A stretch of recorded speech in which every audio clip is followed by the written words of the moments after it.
मैं जिंदगी में विफल हो रहा हूं। हर बार मेरे दोस्त मुझसे आगे निकल जाते हैं, लेकिन मैं हमेशा पीछे रह जाता हूं। मुझे उन सबसे अच्छा बनना है। मुझे बताइए कि मैं ये कैसे कर सकता हूं। बुजुर्ग आदमी ने कहा, बेटा, तुम संघर्ष झेल रहे हो क्योंकि तुम अपने कामों को हमेशा टालते रहते हो और समय की कद्र नहीं करते।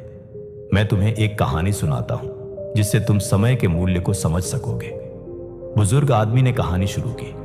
एक बार की बात है, एक राजा था जो बहुत दयालु था। वह अपनी जनता से बहुत प्यार करता था और उनकी मदद किया करता था। एक दिन उसे एक व्यक्ति मिला जो बहुत ही आलसी और गरीब था।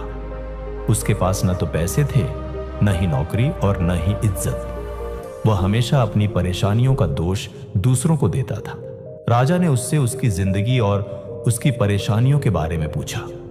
उस व्यक्ति ने कहा, पता नहीं लोग मेरे बारे में ऐसा क्यों कहते हैं कि मैं कुछ नहीं कर सकता। जब भी मैं किसी नौकरी की तलाश में जाता हूं, सब मुझे मना कर देते हैं। राजा को उस व्यक्ति के लिए बुरा लगा।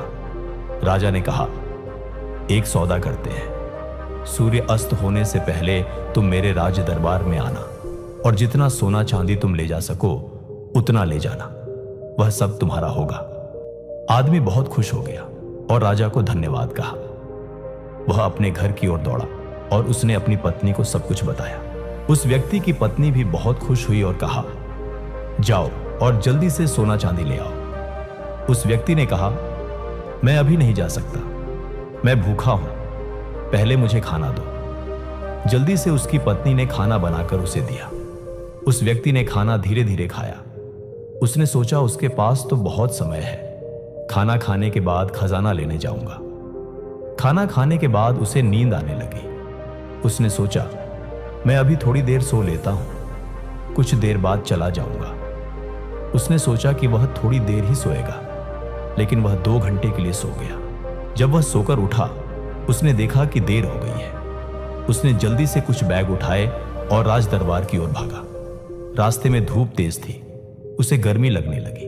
उसने सोचा, थोड़ी देर पेड़ के नीचे आराम कर लेता हूं, फिर आगे बढ़ूंगा। उस समय पेड़ के नीचे हवा चल रही थी, जिससे उसे फिर नींद आ गई। इस बार वह 4 घंटे के लिए सो गया। जब वह सोकर उठा, उसने देखा कि शाम होने वाली है और सूरज डूबने वाला है। वह जल्दी से बैग उठाकर राज दरबार की ओर भागा, लेकिन जब वह राज दरबार पहुंचा तो सूरज डूब चुका था और दरवाजे बंद हो चुके थे।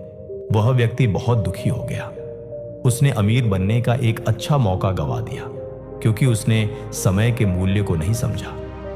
उस बुजुर्ग आदमी ने कहानी को खत्म किया और गौरव की तरफ देखा।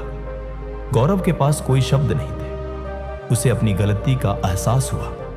गौरव ने उस बुजुर्ग व्यक्ति को धन्यवाद दिया और घर वापस लौट गया। उसे समझ आया कि समय बहुत कीमती है, उसे बर्बाद नहीं करना चाहिए। उसी दिन से गौरव ने अपने लक्ष्यों पर काम करना शुरू किया।